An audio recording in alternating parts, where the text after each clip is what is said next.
Hello, my name is Robin Shropshire, and I have been performing on stage in central Massachusetts for several decades, but this is my first vanilla box production.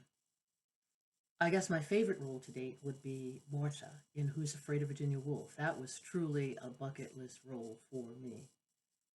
Then several years ago, I was introduced to an adaptation of The Trojan Women by an Irish poet and novelist, Brendan Kennelly.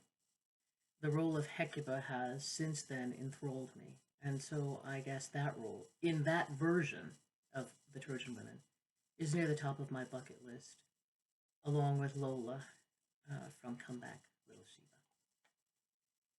In Cannibals of the Heart, I play the roles of Mrs. Wurms, Miss Pardon, and Abigail Adams.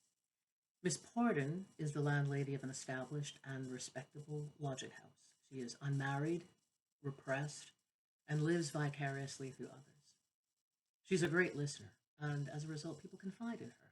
But she is not a gossip. The information she gets is a valuable asset to her, but the value is in the keeping of those secrets, not in the sharing of them. Abigail Adams is not treated particularly well in this play. She's an actual historical figure, the wife of the second president of the United States and the mother of the sixth. She was, in her time, politically active, highly opinionated, and a force to be reckoned with. Since the play within the play of Cannibals is written by and from the perspective of her daughter-in-law, perhaps there's no surprise that the portrayal is not all positive. And then there's Mrs. Wurms, who in the play actually plays the parts of Miss Pardon and Abigail Adams. She is a doyenne of the theater in the early 1800s.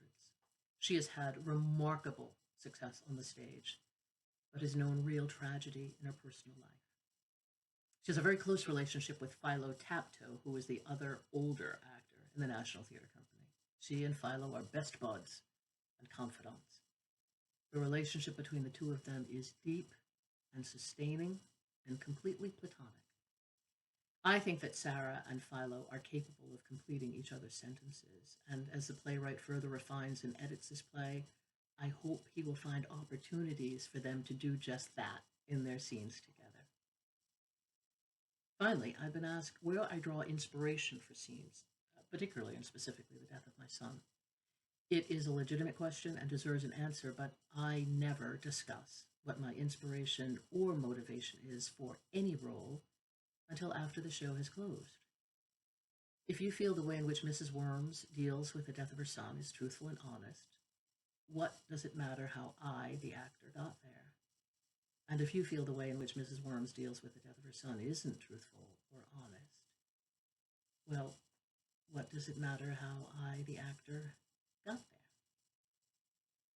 Perhaps you should come see the show.